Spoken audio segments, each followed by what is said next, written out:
mais um vídeo. Dessa vez o vídeo vai ser um pouco diferente. Na verdade, vocês estão lembrados que na última apresentação, na última história, eu falei sobre o contrato, né? Sobre a assinatura do contrato, sobre a negociação do contrato e a assinatura em si. Consequentemente, o próximo passo é a implantação. Implantação que foi uma operação fantástica que eu resolvi compartilhar com vocês algumas informações importantes dadas por quem foi o grande responsável no processo de recrutamento das pessoas, né? Que foi aquele que era o líder do projeto Luzamba, né? Que era o engenheiro Delmar Siqueira, e eu o convidei para conversar conosco. Então, vocês vão assistir essa conversa, esse bate-papo que tive com ele. É um vídeo um pouco mais longo do que os normais que vocês estão vendo, porque nós acabamos nos entusiasmando e são tantas as informações, são tantos os momentos vivenciados, mas também tem muita mensagem interessante, muita mensagem que traz mais-valia para todos aqueles que estão querendo conhecer alguma coisa de um processo como esse, conhecer algumas ações que foram desenvolvidas, e nessa conversa nós vamos conhecer uma série de aspectos interessantes, e eventualmente até para aqueles que não participaram, ou melhor, aqueles que participaram de Luzamba, talvez não conheçam algumas coisas que foram ditas pelo Delmar, e na nossa conversa nós acabamos desenvolvendo. Então, essa é a ideia. Eu pretendo fazer da mesma forma em alguns outros momentos desses nossos vídeos, trazer também alguns convidados para que possam nos informar de algumas passagens vivenciadas por eles ou alguma experiência adquirida por eles, para trocar conosco e agregar valores aí nesse trabalho que a gente vem fazendo. Então, essa gravação já está feita com o Delmar. Eu vou terminar essa minha fala e logo em seguida vai entrar essa conversa. Como eu disse, é um pouco longa, vai levar aí talvez uns 30 minutos, mas vale a pena porque realmente tem muitas informações interessantes para que vocês possam curtir e aqueles que vivenciaram possam relembrar de alguns momentos aí que foram bastante interessantes, até alguns pitorescos também, que vocês vão conhecer ou relembrar, ok? Bom, antes de passar para a entrevista do Delmar, o bate-papo com o Delmar, faço relembrar a todos, caso gostem daquilo que vão ver, de colocar o likezinho no final, e aqueles que não se inscreveram, que eu faço, tá bom? Muito obrigado e até já. Olá, amigos. Conforme havia anunciado, eu vou hoje conversar com um amigo de longa data, aí tem uns 40 anos mais ou menos, ou mais, né, que nós nos conhecemos, já trabalhamos juntos em vários lugares, desde 1980, né, lá no Maranhão, enfim. E chama-se Delmar Siqueira Rodrigues. Delmar, lembra do primeiro vídeo que eu fiz, que eu disse que tinha sido convidado para ir para Angola, né? Pois é, foi ele que me convidou para ir para lá. Ele tinha a grande missão de encontrar um segundo negócio para a empresa, e eu fui um dos escolhidos aí por ele para contribuir nesse processo. A ideia é que a gente possa conversar um pouco, que ele traga um pouco da experiência dele em um aspecto que eu considero fundamental e que no último vídeo que vocês viram, eu falo sobre o contrato do projeto Luzamba, né, onde todo o processo de negociação foi feito e tal, e foi assinado. Então, a partir daquele momento, estava dado o início à mobilização do projeto Luzamba, né?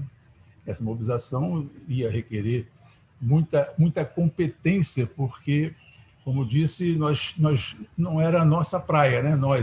Eu mais engenheiro civil, eu também sou, e a maior parte das pessoas que estavam interagindo naquele momento eram da área de engenharia civil. E precisávamos encontrar as pessoas certas para os lugares certos dentro de uma atividade de mineração.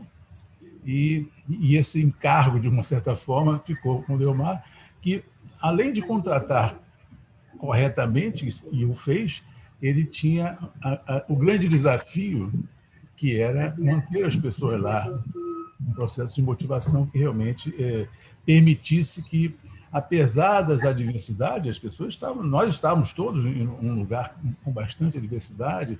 Luzamba era uma vila que tinha nenhuma infraestrutura quando nós chegamos, apesar de, naquela área do tempo colonial, ter acontecido atividade de mineração, mas numa dimensão muito menor do que era aquela que nós íamos desenvolver.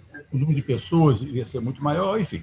Toda a estrutura que tinha disponível para poder arrancar o projeto necessitava de uma implementação de muitas outras coisas. Então, a condição de vida, no primeiro momento, era bastante débil, né? E manter as pessoas... E fora o aspecto da guerra, né? Enfim, criar essa motivação, criar esse ambiente que foi o grande desafio, e o Delmar o fez com muita competência. Eu vou deixar o Delmar falar já. Eu só quero contextualizar, porque eu estou aqui no Rio de Janeiro e o Delmar está no Piauí, numa cidadezinha chamada São João da Varjota. Se eu estiver errado, depois Delmar me corrija. Na Fazenda Frade, aonde ele está. O chapéu é realmente de fazendeiro. E ele chegou da fazenda agora, sentou aí para conversar com a gente um pouquinho, trazer um pouco um pouco de ensinamento. Delmar, um abraço, muito obrigado pela sua disponibilidade e os microfones são seus. Pode falar o que você gostaria de falar sobre o que nós estamos aqui provocando. Naim, como eu lhe disse, me sinto muito motivado por você ter me colocado aí, porque esse trabalho que você está fazendo é fantástico, né? Você está contando experiências que você viveu na África, e a gente sabe que ao longo desses anos, nós já estamos aí com quantos anos, talvez 30 e tantos anos de contato direto com Angola, e você está fazendo isso de uma forma muito interessante, muito enriquecedora, não só para nós que estamos nesse momento, mas até para um legado aí da história. E é gostoso contar essas experiências que tivemos, muitas positivas e também negativas, mais positivas, né? Esse é o primeiro ponto. Então, obrigado por me incluir aí nesse seu maravilhoso trabalho. Segundo, realmente é isso. Você colocou tudo certo. Eu estou aqui nessa fazenda que eu estou aqui, são dos meus ancestrais, né? Ela tem quase que 300 anos. Por acaso, eu estou realmente chegando aqui agora da roça, do campo, né? E aqui está um dos maiores acervos da fazenda, que está bem ali. Dê um adeuzinho aí, dona Maria. Dona Maria. Minha mãe, com 93 anos, chegou de Recife ontem de carro, são 1.000 quilômetros, e ela não viaja de avião, sai de lá 3 horas, chegou aqui 1 hora da tarde, foi dormir 9h30 da noite conversando comigo. Ou seja, ela tem mais energia do que você e eu juntos ainda, né?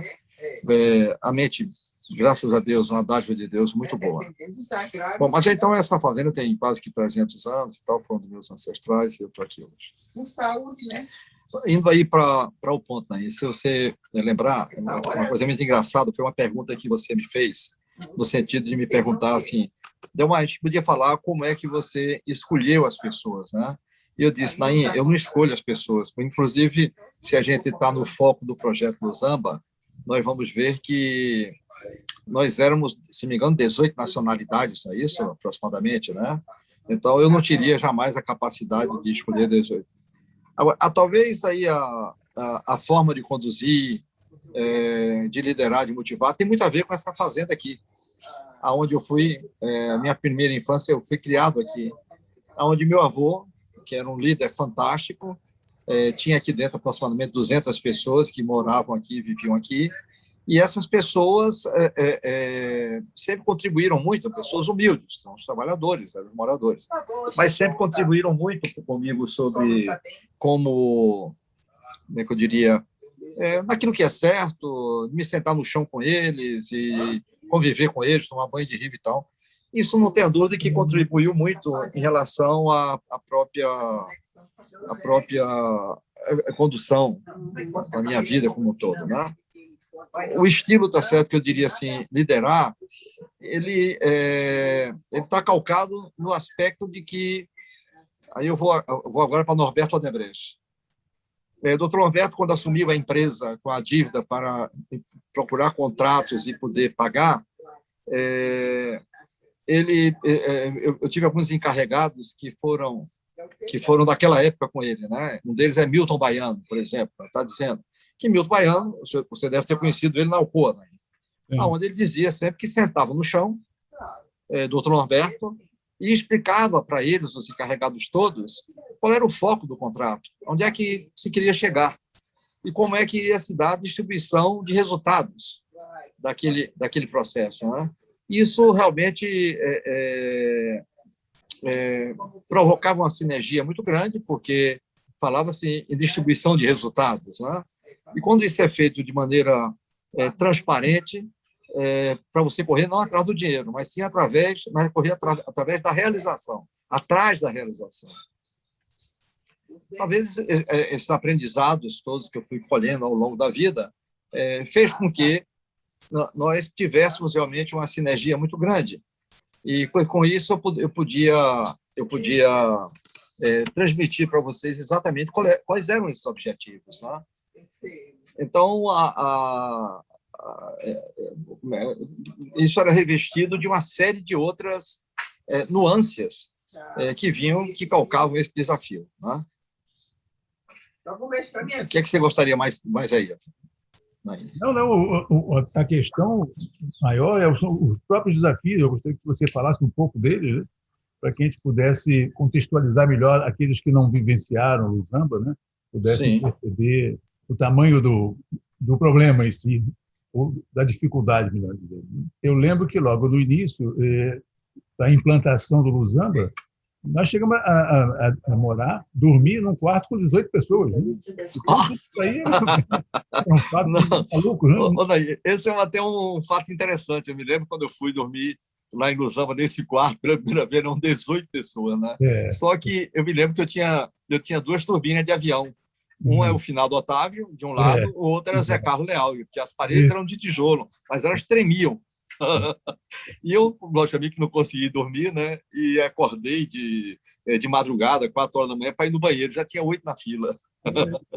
Exatamente. Bom, mas é uma coisa muito interessante, né? Eu acho até que já conversamos sobre isso no passado.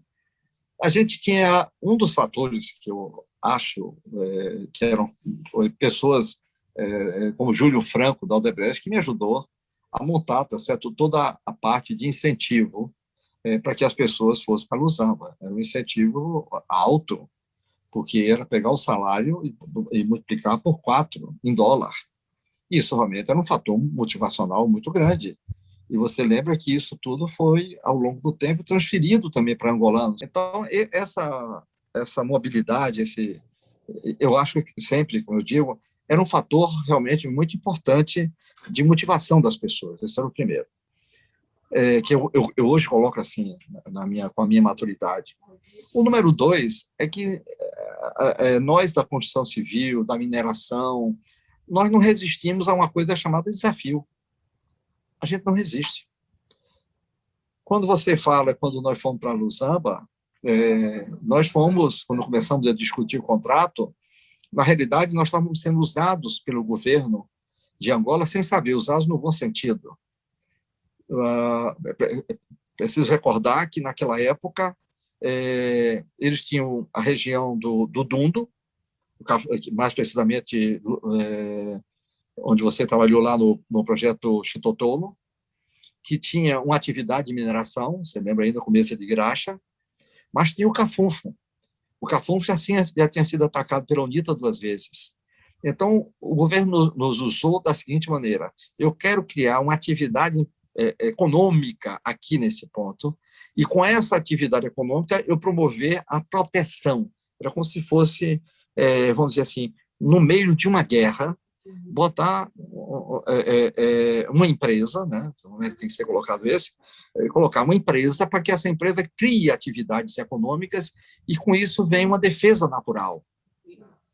Porque você vai botar alimentos, porque a população continuava cobrando do governo condições de vida, não somente a condição que viesse do garimpo. Nós encontramos diversos garimpeiros, né? O cara que nos contava uma lata de azeite por uma pedra de diamante. Isso era possível, porque era a subsistência deles, né? Então, foi esse ambiente que nós encontramos. E você lembra que a nossa mobilização teve um período que ela foi lenta, depois ela deu uma subida muito alta, né? E o que tinha, que faz parte disso, né? Como todo mundo dizia, você era meu primeiro-ministro, né? E que tinha, em torno de todos esses aspectos, aspectos sociais, aspectos sociológicos. Para isso, nós contamos com consultoria de sociólogos, para fazer nós entendermos a comunidade Chokwe, que foi um grande enriquecimento. Eu mandei levantar, por exemplo, quem morava nas margens do rio Coango, e encontramos que tinham 7 etnias Chokwe. Tinha os Lundas, os Canguelas, os próprios Chokwes, os Balubas, que hoje o governador Norberto, que por acaso é meu compadre, né? Por acaso é meu compadre, Norberto é Baluba, né? Mas é do Chitato. Então, isso foi um enriquecimento e todos nós íamos tomando consciência disso. Cada um que chegava passava por uma pré-eleição longa. E isso, eu acho que foi o que revestiu a facilidade, vamos dizer assim, da minha liderança, que as pessoas viam realmente que todos nós estávamos de espírito muito, muito abertos, no sentido de fazer o que era o melhor, na ótica que nós tínhamos naquela época. É verdade. Quantas assistências sociais nós tínhamos? 3, 4? Que eram canais, vamos dizer assim, de comunicação nossa com a comunidade. Exatamente. Irmos aos cultos das igrejas, você lembra das confusões que tivemos, que nem todo gerente queria aceitar ir a um culto da igreja de dia de domingo, mas era muito mais para que eles, comunidade Chokwe como toda, nos visse como sempre, como pessoas interagindo, mortais, iguais a eles, capazes de conversar, de ir na casa deles, dos líderes, de almoçar. Então, toda essa movimentação que, eu diria, todos se engajaram nisso. E aí eu não quero ter o título de que é porque ela sob a minha liderança, eu não quero fazer, não quero de maneira nenhuma puxar isso. É porque todos foram sensíveis a isso. Você me disse, você soube escolher, tenha aprendido, tenha vivido pela própria necessidade a condução. Você deve lembrar que na Odebrecht ninguém acreditava no projeto Luzamba. Tá certo? O Baiardi chegou a comentar com o meu irmão Pacífico, a Delmar quer tornar a empresa uma empresa de garimpeiro. Né? Mas Luzamba modificou o patamar de faturamento da Odebrecht. Mas ninguém acreditava naquilo no começo. Né? A própria De Beers, eu me lembro de ter ido uma reunião com o Paulo Lacerda, que nós dissemos que íamos fazer 4, 5 desvios de rio no ano, e que o cara, praticamente, o Roy Edwards, que era o consultor sênior dele, quase que botou o dedo e me chamou de mentiroso. Eu dei uma porrada na mesa que as xícaras subiram. E botei o dedo na cara dele pedindo que ele me respeitasse. E nós não fizemos 5 ou 6, fizemos foi 7, 8. Né? Então, a Debis também não acreditava pela história, porque esse Roy tinha sido o chefe de John Oglesby, o nosso grande mentor, que eu nunca posso deixar de mencioná-lo. Os grandes professores que nós tivemos na área técnica, nós não dominávamos nada, nós éramos engenheiros civil de barragem, tá certo? Mas tivemos a sorte de termos engenheiro Ferrão, o próprio engenheiro Campos, né? O John Oglesby. Esse sim, cara sério, correto, entendia daquilo tudo. Então, eu acho que a participação de cada um, que eu não posso deixar de ressaltar o próprio John, tá certo? Foi uma coisa muito interessante. E alguns que perceberam o desafio. Você foi um deles, né? É que você não está lembrado que quando eu fui a Cuiabá, que eu trouxe você, Grossi, e não me lembro se teve algum outro aí naquela época. Eu acho que Vocês estavam todos em Cuiabá, hein? Eu acho que foram só nós dois. Pronto, aí vamos para lá. E nós tínhamos a missão realmente de desenvolver o segundo negócio da Odebrecht, em Angola. Essa era a nossa missão. Mas eu me lembro que eu coloquei você para estudar águas de Benguela. Não foi isso? Foi. Você fez uma interação grande com o antigo governador de lá, que até já faleceu, né, que era um homem importante aí do MPLA. E quando essa coisa já estava andando, que assinamos o contrato Luzamba, e você teve participação no estudo de viabilidade, na negociação do contrato, eu me lembro que um dia eu cheguei para você e e disse que, olha, eu vou começar a mobilizar a equipe. Você quer vir para cá para tomar conta disso, daquilo, outra, tanta coisa, né? Aviação, logística, que isso eram coisas novas do Odebrecht. Nunca tinha se colocado um engenheiro para tomar conta de compras, né? Então, eu perguntei para você, ou você ia ser diretor de contrato de Águas de Minerva. E você disse, não, mas eu quero vir aqui para o negócio do diamante com você, dentro desse projeto do Zamba. Então, você foi uma das pessoas também, não estou jogando confete em você, não, estou relatando o fato, aonde você foi uma das pessoas que enxergou, tá certo, esse desafio para dizer, pô, eu não quero ser diretor de contrato de Água de Benguela, esse, assim, é um grande desafio, e dentro desse desafio todos nós crescemos, a gente cresce dentro dele. O que foi, para nós, um crescimento tão grande que estamos aqui hoje falando sobre isso. Exato. Você veja o nosso grupo aí, tá certo, de Luzamba. Quantos anos faz que houve Luzamba? 30 anos, 32 anos? 30 anos, mais ou menos. Mas você veja a quantidade de pessoas que estão ativas, vivas, coexistindo de maneira sinérgica, que já não existe mais nem resquícios disso, a não ser as grandes lembranças, né? E eu sempre, ainda hoje, quando eu estou mobilizando pessoas, conversando, eu sempre digo o seguinte, olha, você vai para Luzamba, desculpa, vai para Angola. Quando chegar em Angola, você vai morar numa república. Né? Vai ter gente que você gosta, vai ter gente que você não gosta. Mas vai ter aquelas pessoas que no final de semana, na hora da pizza, você vai chorar no ombro dele. Por mais desgraçado que ele seja no momento aparente. Mas você tem que confiar nele, não sabe nem se é digno de confiança.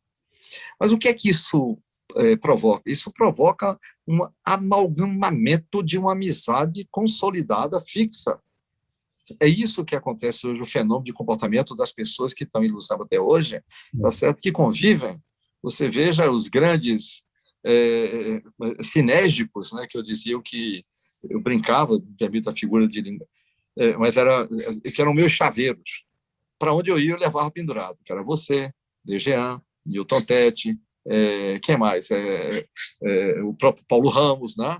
Que eram pessoas que, vamos dizer assim, eram capazes de difundir todas essas teorias do desafio. Não era da liderança de Delmar, era do desafio. E conseguia, cada qual no seu núcleo, como foram importantes, João Carlos Cocada, o próprio Alexandre Rocha, né? Que tinham a responsabilidade das áreas administrativas e tal, mas que das assistências sociais, que conseguiam agregar tudo isso. O desafio de Paulo Ramos de desvio de rio, como eu disse a você, a Debia não acreditava. Né? E outra coisa, o Paulo Ramos dizia uma coisa engraçada. Você, quando leu para Luzamba era um doente com AIDS. E você parecia dizer, nós estamos com a cura da AIDS. E todos nós acreditávamos. Né? E conseguimos ultrapassar tudo aquilo que era meta. Né? Eu não tenho dúvida. Eu até acrescentaria também alguma coisa, porque, além do aspecto cultural, de toda aquela comunidade que lá existia, isso que você está falando, essa sinergia, essa proatividade, tinha que ser obtida também através das 18 nacionalidades diferentes que tinham, né? Cada uma com a sua cultura específica, né?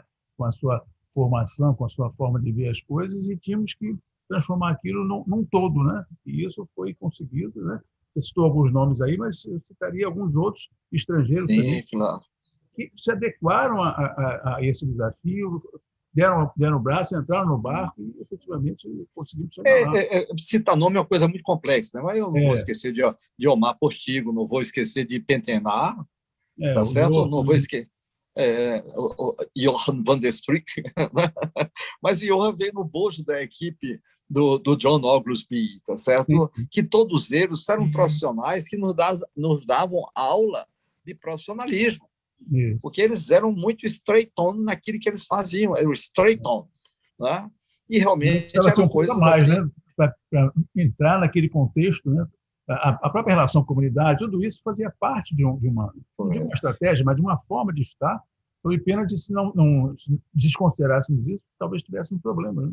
Não, claro, então eu diria até que talvez o meu maior desafio era engajá-los dentro do nosso espírito, né? Que eles ficavam naquela casa mais isolada, então puxar eles para dentro, trazer eles para as nossas festividades com a comunidade, não era bem o negócio deles, né? Acho que não posso me esquecer de pessoas que foram de um amalgamamento até muito bom com o próprio Andy, tá certo? Que era falar português bem, tá certo? Tal, casado com uma brasileira, nos entendia até de certa forma. Então, Fazer a malta comer funge e todos nós, né? Foi muito importante. Então, Nainha, eu diria que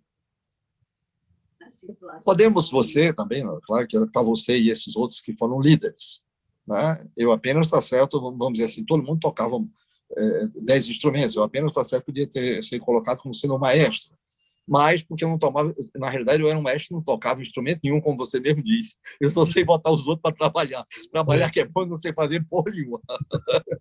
Então, isso que diz era aí. Então, para aqueles que estão ouvindo, ele é mestre para os outros trabalharem. Pois é, mas aí essa questão de fazer os outros trabalharem que tira o sono da gente à noite. Como fazer eles trabalharem. Né? Compensação, né? Passava as noites acordado. É isso aí. E você lembra que, como eu disse a você, o Odebrecht não acreditava naquela maluquice, segundo eles, que Delmar estava fazendo. Era um outro desafio, né, Delmar? Era um outro desafio. Você lembra que eu dizia, eu botei o meu pescoço na guilhotina. Se der certo, como deu, graças a Deus, viva. Se der errado, né? Meu pescoço teria rolado. E tivemos perto disso. Né? Alguns momentos nós tivemos muito próximo disso, que a gente nem transmitia para a equipe, a não ser a meta, o gol.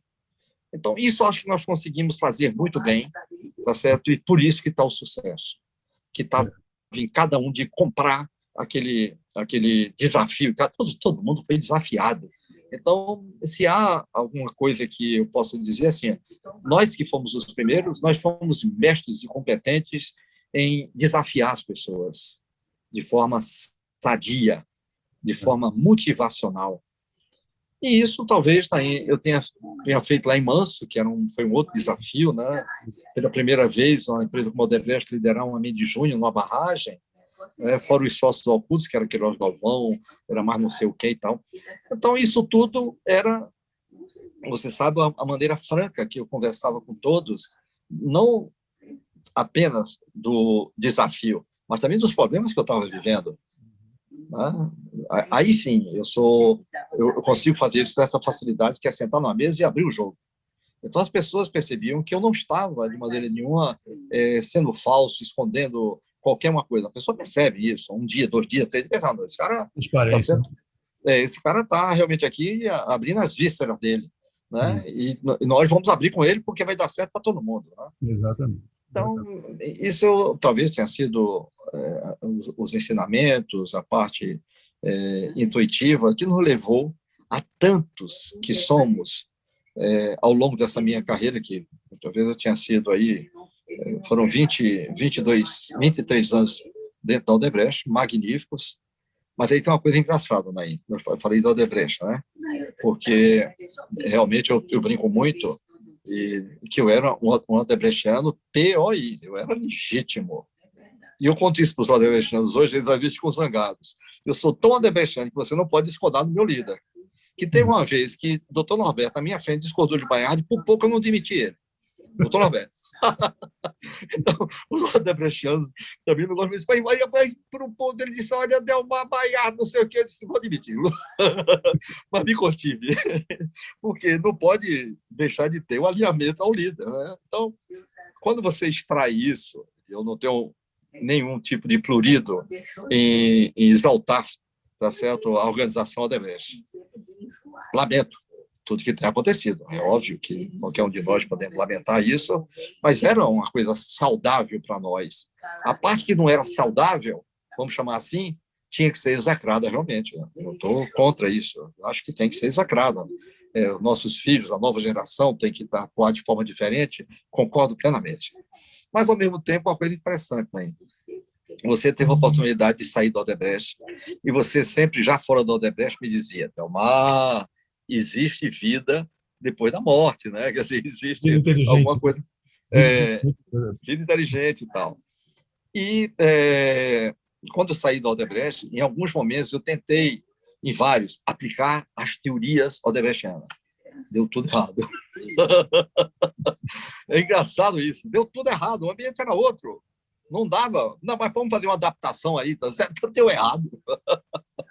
Então, mergulhar nesse novo cenário para entender o mundo cá fora foi, nesses últimos 20 anos, para mim, outro desafio muito maior do que esses que eu tive dentro da nossa gata. Aí sim, fora a adaptação, entender. Né? E depois que eu fui para montar diversos negócios diferentes, cada negócio tinha um empresário, aprendi muito com eles todos, muito.